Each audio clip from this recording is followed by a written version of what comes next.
এদেশে ডক্টর খন্দকার আব্দুল্লাহ জাহাঙ্গীর রাহিমাহুল্লাহর চাইতে বড় আলেম আর ছিল না তা না, কিন্তু আল্লাহ সুবহানাহু ওয়া তাআলা তাকে এমন কিছু গুণ দিয়েছিলেন যেই গুণগুলো এই যুগে আলেম সাধারণ মানুষ সর্বস্তরের মানুষের ভিতরে খুঁজে পাওয়া দুষ্কর হয়ে গেছে। দুবাইতে একসঙ্গে থাকার সময় আমি একাধিকবার স্যারকে বিভিন্ন কথা বলেছিলাম। একবার বলেছিলাম, স্যার আপনি আমাকে শেখ বলে সম্বোধন করেন,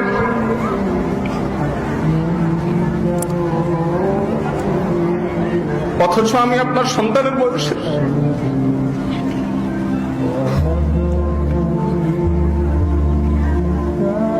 আপনি আমাকে নাম ধরে ডাকলে আমার জন্য বেশি ভালো হয়, আমি বিব্রত বোধ করি।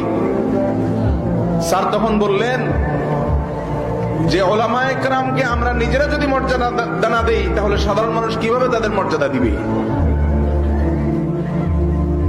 একজন আলেম তার অবস্থান থেকে যিনি পাহাড় সম পিপিলিকা তুল্য, আরেকজন তথাকথিত আলেমকে এভাবে মর্যাদা দেওয়ার দৃষ্টান্ত নজির এই সমাজে খুবই কম। একবার তাকে বলেছিলাম আমি যে স্যার আপনার সাথে যে গ্রুপ আলোচনাগুলোতে আমাকে বসায় টিভি কর্তৃপক্ষ, আমার বড় বিব্রত লাগে, বড় লজ্জা হয় যে আপনার মতো ব্যক্তিত্বের সঙ্গে আমাদের মতো ছেলে পেলেকে বসানো আপনার শান সঙ্গে যায় না, ম্যাচ হয় না, আমি নিজে বিব্রত বোধ করি। তখন তিনি আমাকে বললেন,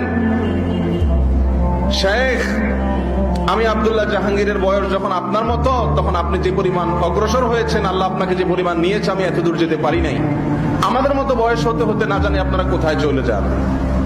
এই ছিল ছোটদেরকে উৎসাহ দিয়ে সামনে অগ্রসর করে দেওয়ার জন্য ডক্টর খন্দকার আব্দুল্লাহ জাহাঙ্গীর রাহিমাহুল্লাহর অবদান এবং তার চরিত্র।